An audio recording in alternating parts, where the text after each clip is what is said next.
5 రాష్ట్రాల ఎన్నికల ఫలితాలకు సంబంధించి డీటెయిల్డ్ విశ్లేషణ అందించేందుకు మనతో పాటు ప్రొఫెసర్ నాగేశ్వర్ గారు జాయిన్ అవుతున్నారు. నాగేశ్వర్ గారు నమస్తే అండి. నాగేశ్వర్ గారు, 5 రాష్ట్రాల ఎన్నికల షెడ్యూల్ నుంచే మీరు చాలా వీడియోలు విశ్లేషణలు చేశారు, చాలా అద్భుతంగా కూడా విశ్లేషణ అందించారు. ఓవరాల్ గా చూసుకుంటే ఈ రోజు 5 రాష్ట్రాల ఎన్నికల్లో 3 రాష్ట్రాలు దాదాపు బీజేపీ ఖాతాలో పడ్డాయి. మీ అబ్జర్వేషన్ ఏంటి ఈ 5 రాష్ట్రాల ఎన్నికల ఫలితాలకు సంబంధించి?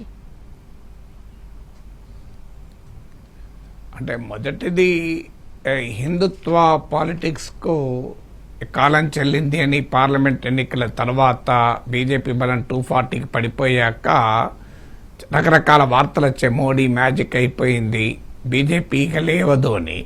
కానీ బీజేపీ మళ్ళీ పుంజుకోవడమే కాకుండా బెంగాల్, అస్సాంలో క్లియర్గా హిందుత్వ పాలిటిక్సే నెగ్గాయి.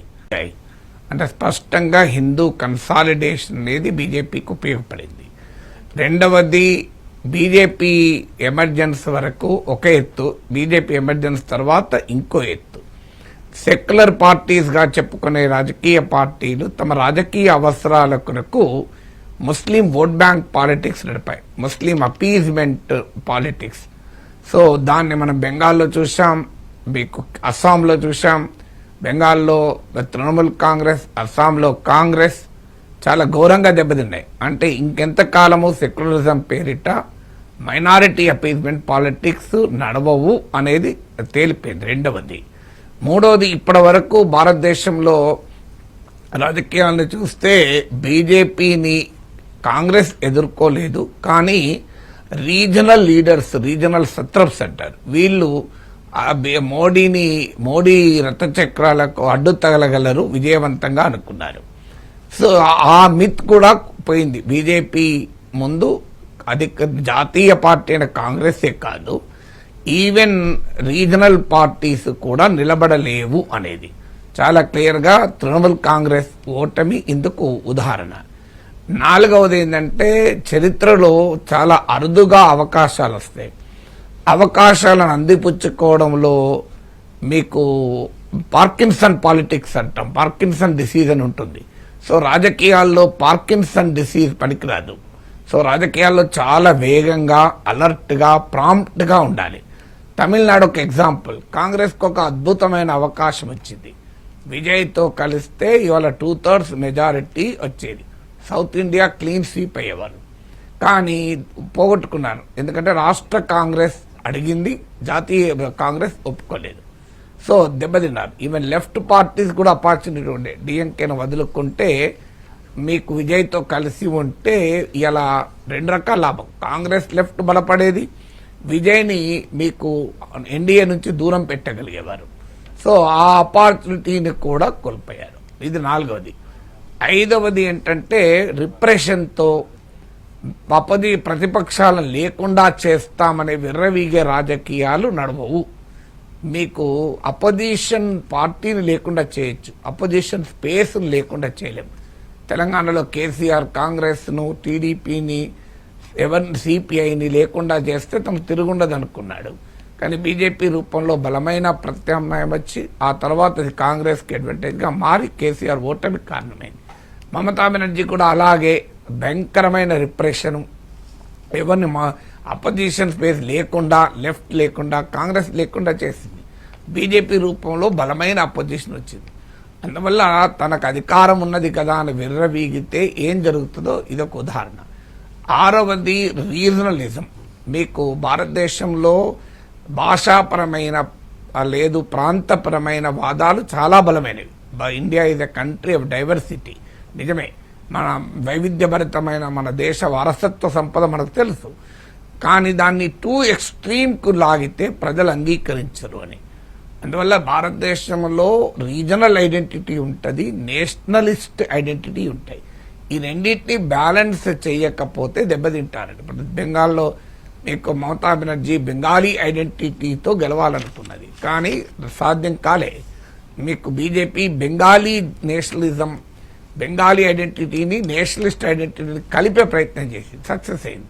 తమిళనాడులో డిఎంకే యాంటీ హిందీ అనే దాన్ని ఇంకో ఎక్స్ట్రీమ్కు పట్టుకెళ్లారు, దాంతో మీకు పూర్తిగా దెబ్బతిన్నారు. ఏడవది, India is a deeply religious society. రిలీజియన్తో పెట్టుకుంటే చాలా ప్రమాదకరం ఉంటుంది. అందుకే మతోన్మాదాన్ని వ్యతిరేకించాలి. సెక్యులరిజం పేరిట రిలీజియస్ సెంటిమెంట్ను హర్ట్ చేస్తే ప్రజలు అంగీకరించరు. తమిళనాడులో సనాతన ధర్మంపై డిఎంకే చేసిన వ్యాఖ్యల వల్ల దాని నష్టం చూశాం. శబరిమల అంశం పైన సిపిఎం తీసుకున్న సైద్ధాంతిక ప్రిన్సిపల్డ్ పొజిషన్ కూడా పార్టీకి నష్టం చేసింది. ఎందుకంటే భారత ప్రజలు డీప్లీ రిలీజియస్ అనటానికి. 8వది వెల్ఫేర్ పాలిటిక్స్కి లిమిటేషన్స్ ఉంటాయి. మీకు ఇప్పుడు బెంగాల్ చూడండి, మీకు లక్ష్మీ బండార్ అని చెప్పి ప్రతి ఒక్కరి అకౌంట్లో 1500 వేసింది. 2.5 crore పీపుల్కి వేసింది. తన మమతా బెనర్జీ ఏమనుకున్నది, గెలిచిపోతా అనుకున్నది. జగన్ అదే అనుకున్నాడు కదా, నాకు తిరుగుండదు, నేను బటన్ నొక్కిన అనుకున్నాడు.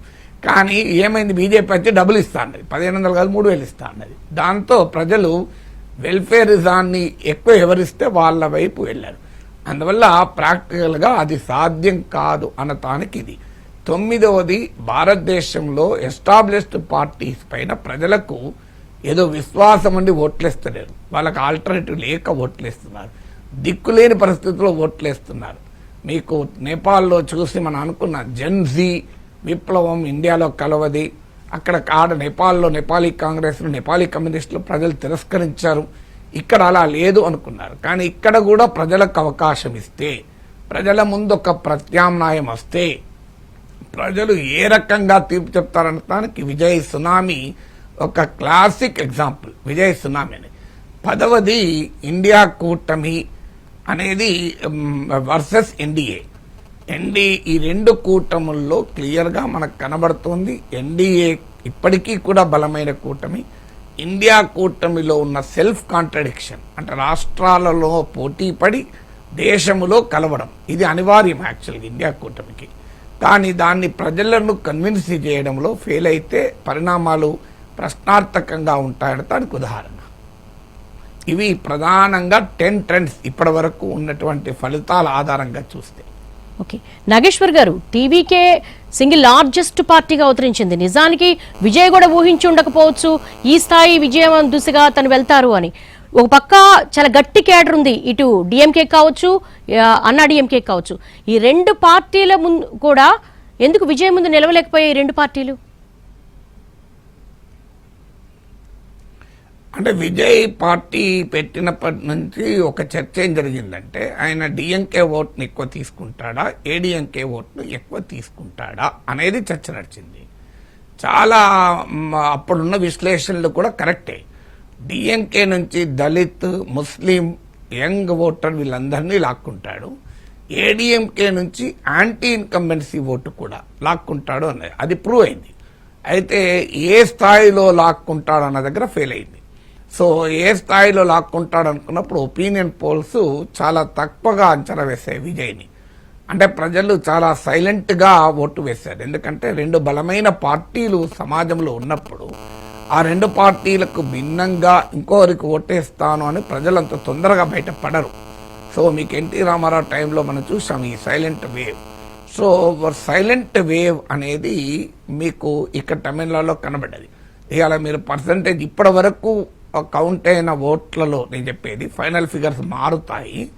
సో 12:45 PM మీకు ఇచ్చిన డేటా ప్రకారం ఏంటంటే, మీకు ఏడిఎంకేకు 30%, డిఎంకేకు 31%, మీకు విజయ్కి కూడా 33%.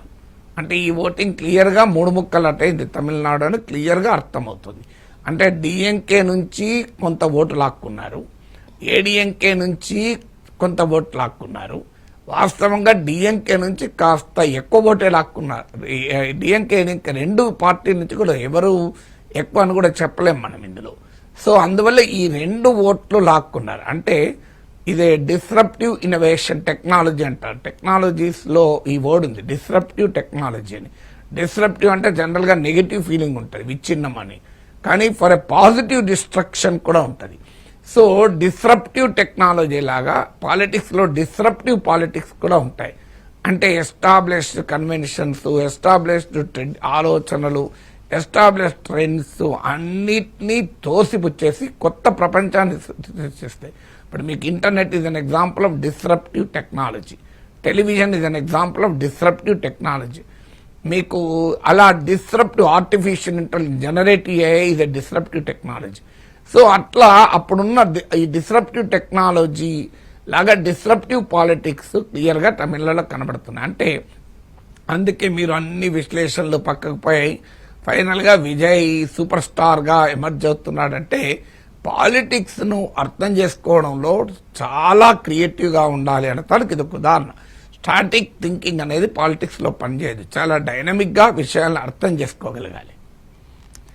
నాగేశ్వర్ గారు, అసలు జోసెఫ్ విజయ్లో ఏం చూశారు ప్రజలు, తమిళ ప్రజలు ఈ స్థాయి మార్పు ఎలా కోరుకున్నారు అసలు? అంటే ఒకటి, మీకు ఎస్టాబ్లిష్డ్ పొలిటికల్ పార్టీ సిస్టంతో ఒక డిసెంచాంట్మెంట్.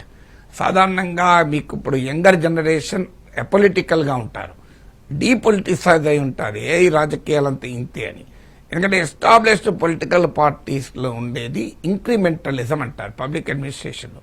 అంటే వీళ్ళకన్నా వాడు కాస్త మెరుగు అంతే తప్ప రాడికల్లీ డిఫరెంట్ ఉండరు. సో క్వాలిటేటివ్ డిఫరెన్స్ ఉండదు, క్వాంటిటేటివ్ డిఫరెన్స్ ఉంటుంది. సో ఈ ఇంక్రిమెంటలిజం ఉన్నప్పుడు ఏమవుతుంది అంటే ఆ డిసెంచాంట్మెంట్, అంటే యంగర్ జనరేషన్లో అసహనం ఉంటుంది. ఓల్డర్ జనరేషన్ ఏమో కాస్త ఓపిక పడతారు, మీకు కాస్త సహనంతో ఉంటారు. So restlessness of the youth అనేది క్లియర్గా విజయ్కి ఉపయోగపడింది. ఎందుకంటే Vijay is hugely popular in the younger generation. అందువల్ల మీకు యంగ్ ఓటరు, మీకు ఉమెన్ ఓటర్, ఎప్పుడు కూడా మహిళలకు ఉమెన్ ఓటర్ ఫిలిం స్టార్స్కు ఎక్కువ ఓట్లు వేస్తారు. మీకు ఎన్టీఆర్ వచ్చినప్పుడు చూసాం, రామారావు పార్టీ పెట్టిన టైంలో కాంగ్రెస్ బలమైన పార్టీ. మా తాత, మా మదర్ ఫాదర్ కాంగ్రెస్ ఎంపీ దగ్గర క్యాషియర్గా పనిచేసేవారు. చాలా సాంప్రదాయ కాంగ్రెస్ విధేయుడు మా తాత. కానీ మా అమ్మమ్మను మా అత్తమ్మను అడిగాను నేను, ఆ రోజు I was just young, so I was around 20 years అప్పుడు, ఎవరికి ఓటేస్తారు అని అన్నాను. ఎందుకంటే నేను యంగ్ గనక నాకు అసహనం, ఈ కాంగ్రెస్ ఓడిపోవాలి, ఎన్టీ రామారావు గెలవాలి అనేటువంటి ఒక యూత్లో ఉండేటువంటి రిబెలింగ్ సైకాలజీతో నేను ఉండేవాడిని. మా తాతమో ట్రెడిషనల్గా మన కాంగ్రెస్ పార్టీ, మన కాంగ్రెస్ అన్నం పెట్టింది అని మా తాత అడిగితే, మా అమ్మ మా అత్తమ్మ మా తాత ముందట ఇంకెవరికి వేస్తాం రా, కాంగ్రెస్కే వేస్తాం, మా కాంగ్రెస్ అన్నం పెట్టింది అన్నారు. మా తాత వెళ్ళిపోవడంతోనే కాంగ్రెస్ కూడా ఎత్తారా, అన్నకేస్తామన్నారు. సో అందువల్ల ఉమెన్ ఓటర్ ఎక్కువగా ఫిలిం స్టార్స్కి అట్రాక్ట్ అవుతారు స్వభావం. సో అందువల్ల మీకు విజయ్కున్న ఫిలిం బేసు, అలాగే మీకు ఉమెన్ బేసు, అలాగే మీకు యంగర్ బేస్ క్లియర్గా, అంటే youth restlessness with the incremental politics అనేది క్లియర్గా విజయ్కి ఉపయోగపడింది. రెండవది ఏంటంటే విజయ్ తీసుకున్న ఒక సాహసోపేతమైన నిర్ణయం. అంటే మీకు స్టాక్ మార్కెట్ భాషలో చెప్పాలంటే రిస్క్ అపటైట్ అంటారు. సో రిస్క్ అపటైట్ ఇన్వెస్ట్మెంట్లో ఉండే ఒక బేసిక్ సూత్రం ఏంటంటే రిస్క్ అపటైట్ ఉండాలి. అంటే నువ్వు ఎంత రిస్క్ తీసుకుంటే అంత ఎక్కువ లాభం. నువ్వు ఫిక్స్డ్ డిపాజిట్లో పెట్టావనుకోండి, ఏదో కొద్దిగా లాభం ఉంటుంది, నష్టం అయితే ఉండదు. కానీ స్టాక్ మార్కెట్లో పెట్టామనుకోండి, వస్తే తారాజువలాగా లాభం, లేకపోతే ఇంతే సంగతులు తప్పులు ఉండొచ్చు, క్షమించగలరు అనాలి. సో అందువల్ల ఆ రిస్క్ అపటైట్ చూపెట్టిన వాళ్ళు జీవితంలో సక్సెస్ అవుతారు. సో మీకు ఆ రిస్క్ అపటైట్ చూపెట్టిన విజయ్ చూపెట్టాడు. అందులో ఏడీఎంకేతో కలవక, డిఎంకేతో కలవక, ఈ పొత్తు రాజకీయాలు. అప్పుడు పవన్ కళ్యాణ్ ఉదాహరణతో చెప్పేవారు, చూడు పవన్ కళ్యాణ్ అనవసరంగా విడిగా పోటీ చేసి 2019లో ఓడిపోయాడు, 2024లో చూడు పవన్ కళ్యాణ్ చాలా తెలివైన పని చేశాడు, మీకు కూటమిలో కలిశాడు. అది ఆంధ్ర రాజకీయాలకు కరెక్ట్, పవన్ కళ్యాణ్ కరెక్ట్. కానీ విజయ్కి వచ్చేవరకు అదే రాంగ్. విజయ్ రిస్క్ తీసుకున్నాడు, ఇండిపెండెంట్గా పోటీ చేశాడు కనుక ఈ could prove to be an అలర్టివ్. తర్వాత కులము, మతము, ఈ కాస్ట్ పాలిటిక్స్ అంటారు. మీకు వన్యార్స్, తేవార్స్, గౌండర్స్ అని తమిళనాడులో బలమైన కాస్ట్లు. ఈ ఏడీఎంకే డిఎంకే నాయకత్వం ఈ కులాల మధ్య వీళ్ళు నాటకాలు ఆడేవాళ్ళు. సో విజయ్ వచ్చి ఈ క్యాలిక్యులేషన్ రాన్ని తీసిపడేశాడు. మన దేశంలో కులం, మతం ఆధారంగా రాజకీయాలకు పరిమితులు ఉంటాయని మీరు గమనించండి. ఒకవైపు హిందుత్వ కన్సాలిడేషన్ కనబడుతుంది. ఇక తమిళనాడులో ఎవరికి ఓటేశారు? జోసెఫ్ విజయ్, మర్చిపోవద్దు మనం. సో అందువల్ల ప్రజలు విజయ్ని వాళ్ళ ఫాదర్ స్కూల్లో చేర్పించేటప్పుడు కాస్ట్ ఏంటి అని అడిగితే టమిలియన్ అని రాశారట. రిలీజన్ ఏంటి అని అడిగితే టమిలియన్ అని రాశారట. సో అందువల్ల విజయ్ ఆ కాస్ట్ రిలీజియస్ బౌండరీస్ దాటి భారతదేశంలో ప్రజల ఒక average Indian psychology is an Indian, నేను భారతీయుణ్ణి, నేను తెలుగువాణ్ణి, నేను భారతీయుణ్ణి, నేను తమిళుణ్ణి, ఇక మిగతావన్నీ కూడా ఆయన ఐడెంటిటీ కావు అనే భావన ఎక్కడో కాన ఇండియాలో ఉంటుంది. అది విజయ్ ఫ్యాక్టర్ మరోసారి రుజువు చేసింది. కాస్ట్కి అతీతంగా రిలీజన్ చూడలేదు, ప్రజలు ఓట్లేస్తారన్న దానికి చాలా క్లియర్గా కనబడుతోంది. సో అందువల్ల మీకు ప్రత్యర్థుల ఎత్తుగడల వల్ల కూడా నష్టపోతారేమో అనుకున్నారు. ముఖ్యంగా తొక్కిసలాట జరిగాక అభిమానుల తొక్కిసలాట, అభిమానుల ప్రాణం కోల్పోవడం, ఇది విజయ్కి నష్టమవుతుంది అని అనుకున్నారు. కానీ అది వాస్తవంగా ప్రజలు దాన్ని ఏం సీరియస్గా తీసుకోలేదు. అందువల్ల అన్ని సందర్భాల్లో ఎమోషన్స్తో ఆడుకుంటామంటే సాధ్యం కాదు అనేది క్లియర్గా అర్థమవుతుంది. సో అందువల్ల మీకు తమిళనాడు వాంటెడ్ ఫర్ చేంజ్, ఇక్కడే కాదు మీరు గమనించండి, కేరళలో చేంజ్కి ఓటేశారు, తమిళనాడులో చేంజ్కి ఓటేశారు, బెంగాల్లో చేంజ్ వైపుగా ప్రజలు తీర్పులు చెప్తున్నారు. అస్సాం ఒక్క రాష్ట్రంలో మాత్రమే ఆల్టర్నేటివ్ లేక చేంజ్ అనేది రాలే.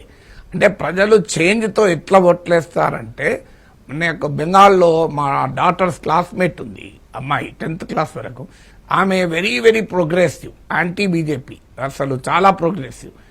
ఆమె ఇవాళ పొద్దున ఫోన్ చేసి చెప్తుంది ఎవరు గెలుస్తారని అడిగితే ఇక్కడ బీజేపీ గెలుస్తుంది, ఎందుకంటే నేను కూడా బీజేపీ కొట్టేసిన అని. అదేంది నువ్వు చాలా ప్రోగ్రెసివ్ కదా అంటే, మాకు ఇంకో మార్గం లేదు కదా, ఏం చేయాలి, మాకు ఈ తృణములతో చచ్చిపోతున్నాం, చేంజ్ కావాలి, ఇక ఆడ బీజేపీ తప్ప ఇంకెవరు లేరు అన్నారు. అంటే చేంజ్ తమ ఐడియాలజికల్ అఫినిటీని కూడా దాటి ఓటే ఇస్తానికి ఉదాహరణ ఇది. సో అందువల్ల అన్ని సిద్ధాంతాల కన్నా చేంజ్ సిద్ధాంతం చాలా పెద్దది.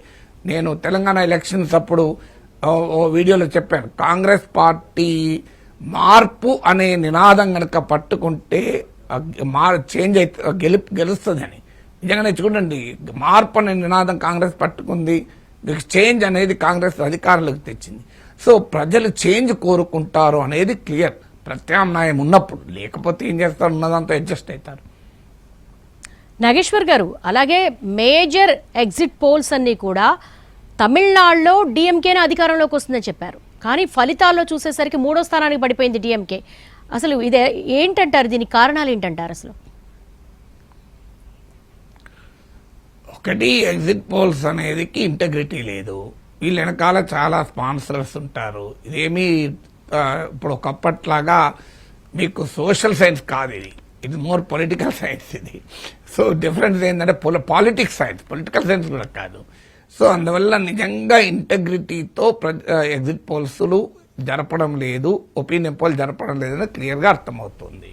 ఎజెండాలతో జరుపుతున్నారు, స్పాన్సర్షిప్లతో జరుపుతున్నారు, వాళ్ళ వెనకాల ఎవరో స్పాన్సర్ ఉంటారు. ఎందుకుంటారంటే మీకు రాజకీయాల సంగతి తెలియదు ఏమున్నది, రాజకీయాలు అందరినీ కొనేస్తారు కదా. సో అందరినీ కొనేసే ప్రయత్నం చేస్తారు, కొద్దిమంది మాత్రమే కొనుగోలు అమ్మకాల దాటి నిలబడతారు. సో ఈ ఎగ్జిట్ పోల్స్, ఒపీనియన్ పోల్స్ ఇది భారీ కాస్ట్లీ వ్యవహారం. ఏదో నీకు ఆసక్తి ఉంటే చేస్తలేము. అందువల్ల డెఫినెట్గా somebody has to fund it, లక్షల ఖర్చు అవుతుంది కనుక. అందువల్ల ఎగ్జిట్ పోల్స్ అనేది ఒకటి, దే ఆర్ వాటి ఇంటగ్రిటీ క్వశ్చనబుల్. 2 మెథడాలజికల్ ఛాలెంజెస్. మీరు ఓటింగ్ నుంచి బయటకు వచ్చే వాళ్లకు మీరు అడిగి వెయ్యాలి, వాళ్ళు గ్యారంటీగా అదే నిజమే చెప్తారన్న గ్యారంటీ ఏంటి? శాంప్లింగ్ ఎక్కడ ఉంటుంది? రిప్రజెంటేటివ్గా ఉండే అవకాశమే లేదు.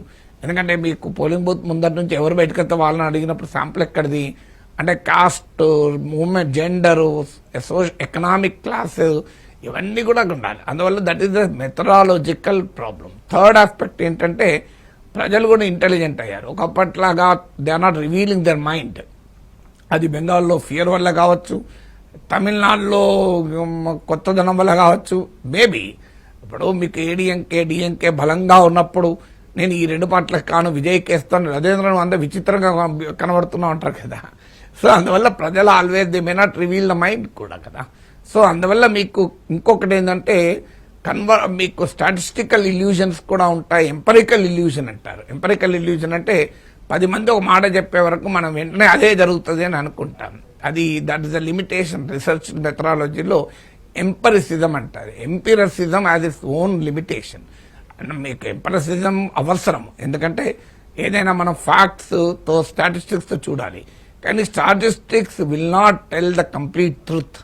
సో అందువల్ల మీకు చాలా లోతుల్లోకి వెళ్ళి విశ్లేషిస్తే తప్ప నిజం బోధపడదు. అందువల్ల ఇలాంటి అనేక fact, because exit polls, opinion polls అన్ని they are more on empirical data. Empirical data అనేది కరెక్ట్ కాదు. ఆ తర్వాత ఈ ఏజెన్సీస్ కూడా లోకల్ పాలిటిక్స్లో ఇప్పుడు మన ఐప్యాక్లు, ఈప్యాక్లు, ఆప్యాక్లతో చూస్తాం ఇదే ప్రాబ్లం వాళ్ళతోని. వాళ్ళు నా దగ్గరకు వస్తుంటారు చాలా మంది ఈ పోల్స్టర్స్ అంతా కూడా. సో వాళ్ళు ఎక్కడో బయట వాళ్ళకే ఇక్కడ రియల్ పిక్చర్ తెలియదు. ఇప్పుడు మీకు డేటాతోనే మొత్తం పిక్చర్, డేటాను పొలిటికల్ కాంటెక్స్ట్లో చూడాలి, డేటాను సోషల్ కాంటెక్స్ట్లో చూడాలి, సో డేటాను లోకల్ కాంటెక్స్ట్లో చూడాలి. వీళ్ళు చూడకుండా ఓన్లీ డేటా చూస్తారు, అందువల్ల ఎంపరిసిజం బాధితులుగా కూడా ఉంటారు. So there are many factors exit polls ఎందుకు ఫెయిల్ అవుతాయి అంటానికి. అలాగే తృణమూల్ కాంగ్రెస్ అధినేత్రి మమతా బెనర్జీ వెనకబట్టడానికి రీజన్ ఏంటంటారు? అంటే బెంగాల్ ప్రజలు విరక్తి చెందారా? ఒకటి, ఆమె 15 ఏళ్ళ అధికారంలో ఉంది, డెఫినెట్గా యాంటీ ఇన్కంబెన్సీ ఉంటుంది.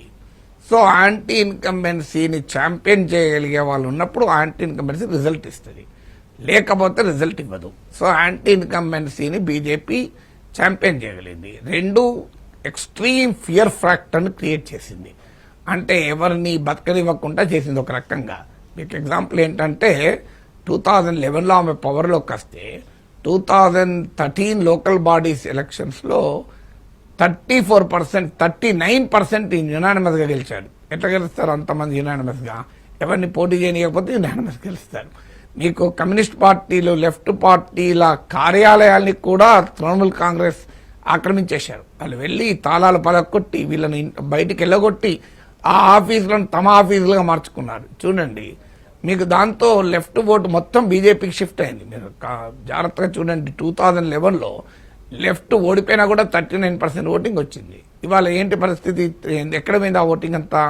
క్లియర్గా బీజేపీ వైపోయింది. మీకు ఎక్కడన్నా కామ్రేడ్లు కాషాయ ఒక పార్టీకి ఓటేశారంటే అర్థం చేసుకోవచ్చు కదా ఎలా ఫియర్ ఫ్యాక్టరు అని. ఇంకో మార్గం లేని పరిస్థితుల్లో ఎవడన్నా గెలవనియండి, ఇంతకన్నా కర్కోటకుడు కాడు కదా అనే భావన ఉంటుంది. సో అందువల్ల సర్వైవల్ కొరకు కూడా లెఫ్ట్ ఓటింగ్ అంతా తృణమూల్కి షిఫ్ట్ అయిపోయింది. మీకు పెద్ద ఎత్తున లెఫ్ట్ ఓటింగ్, ఎందుకంటే తృణమూల్ కాంగ్రెస్ లెఫ్ట్ ఏమో చాలా ఏళ్ళు ఫైట్ రైవల్స్. 2011లో తృణమూల్ కాంగ్రెస్ లెఫ్ట్ను ఓడించింది, 34 years ఆఫ్ లెఫ్ట్ రూల్ను. అందువల్ల లెఫ్ట్ ఓటు మొత్తం మీకు త్రిపురలో కాంగ్రెస్ ఓటు బీజేపీకి వెళ్తే బెంగాల్లో లెఫ్ట్ ఓటు బీజేపీకి వెళ్ళింది. మీకు అది బీజేపీకి బెనిఫిట్ అయింది. తర్వాత బీజేపీ చాలా జాగ్రత్తగా తన రాజకీయాలు చేసింది. వాస్తవంగా బీజేపీకి తృణమూల్ కాంగ్రెస్ ఉన్నంత ఆర్గనైజేషన్ లేదు, కానీ ఛత్తీస్గఢ్ నుంచి, మీకు బీహార్ నుంచి, అందరి నుంచి, అన్నిటి నుంచి, ఒరిస్సా నుంచి బీజేపీ అక్కడ డిప్యూట్ చేసింది. భారీ ఎత్తున డిప్యూట్ చేసి ఒక్కొక్క కన్సల్ ఇన్ఛార్జ్ ఇచ్చి ఆ ఆర్గనైజేషనల్ గ్యాప్లను ఫిలప్ చేసింది. 2021లో దాదాపు గెలుస్తారన్న వాతావరణం వచ్చింది. 38% ఓటింగ్ వచ్చింది, 77 సీట్లు వచ్చాయి. అక్కడ నుంచి బీజేపీ నేర్చుకుంది. బీజేపీకి ఉన్న ప్రత్యేకత ఏంటంటే నేర్చుకోగలుగుతుంది. సో ఎక్కడెక్కడ గ్యాప్స్ ఉన్నాయి ఆ గ్యాప్స్ అన్ని ఫిలప్ చేస్తూ పోయింది. సో వివిధ, ఇప్పుడు సువేంద్ర అధికారి ఒక type of leader, Shramik Bhattacharjee bhadralok అంటే బెంగాలీ అప్పర్ క్లాస్ ఓటర్, వాళ్ళని అట్రాక్ట్ చేస్తానికి ఒక నాయకుడిని, ఇలా స్వపన్ దాస్ గుప్తా బెంగాలీ భద్రలోక్ సింబల్. సో ఇలా తమకున్న సోషల్ బేస్ను విస్తరించుకుంది. పెద్ద ఎత్తున హిందూ ముస్లిం కన్సాలిడేషన్, మామూలు కన్సాలిడేషన్ కాదు, అది ముస్లిం అయితే చాలు బంగ్లాదేశీ లాగా ప్రొజెక్ట్ చేశారు. అంటే హిందూస్ ఆర్ ఇన్ డేంజర్. బెంగాల్లో, అస్సాంలో బీజేపీ ప్రమాదములు హిందువులు అనే సిద్ధాంతాన్ని పట్టుకొచ్చింది. అది బాగా క్లిక్ అయింది. తర్వాత జై శ్రీరామ్ నినాదంతో 2021లో వస్తే అక్కడ జై దుర్గా, జై కాళీ అనుకుంటూ తృణమూల్ కాంగ్రెస్ మొదలుపెట్టింది. సో మీకు దుర్గా ఉత్సవాలు వర్సెస్ శ్రీరామ ఉత్సవాలు. ఈసారి బీజేపీ ఎత్తుగడ మార్చి మీకు మోడీ నినాదాల్లో కూడా జై మాతా కాళీ, జై మాతా దుర్గా అన్నారు. మీకు దేవునికి కూడా ప్రాంతీయ భాషాపరమైన అస్తిత్వాన్ని జోడించారు. మీకు అస్సాంలో జై కామాఖ్య అన్నారు. సో అందువల్ల జై శ్రీరామ్ అనే దాన్ని తక్కువ వినిపించి జై మాతా కాళీ, జై మాతా దుర్గా ఎక్కువ వినిపించారు. అంటే బెంగాలీజాన్ని, బెంగాలీనెస్ ను రిలీజియస్ ఐడెంటిటీ, హిందుత్వకు బెంగాలీ రుచిని అద్దారు. మీకు ఫ్యూజన్ అంటారు. మీకు ఫుడ్ లో ఫుడ్ సైన్స్లో ఇది ఒక టెక్నాలజీ, ఫ్యూజన్ అంటారు. అంటే ఈ వంటకాన్ని ఆ వంటకాన్ని కలుపుతారు, మీకు దాన్ని ఫ్యూజన్ అంటారు. సో ఆ ఫ్యూజన్ను ఫ్యూజన్ పాలిటిక్స్ బీజేపీ నడిపింది. సో అందువల్ల మీకు హిందుత్వ ఐడెంటిటీకి బెంగాలీ ఐడెంటిటీని జోడించింది. Thanks for analysis Nageshwar garu. చక్కటి విశ్లేషణ అందించినందుకు మీకు ధన్యవాదాలు.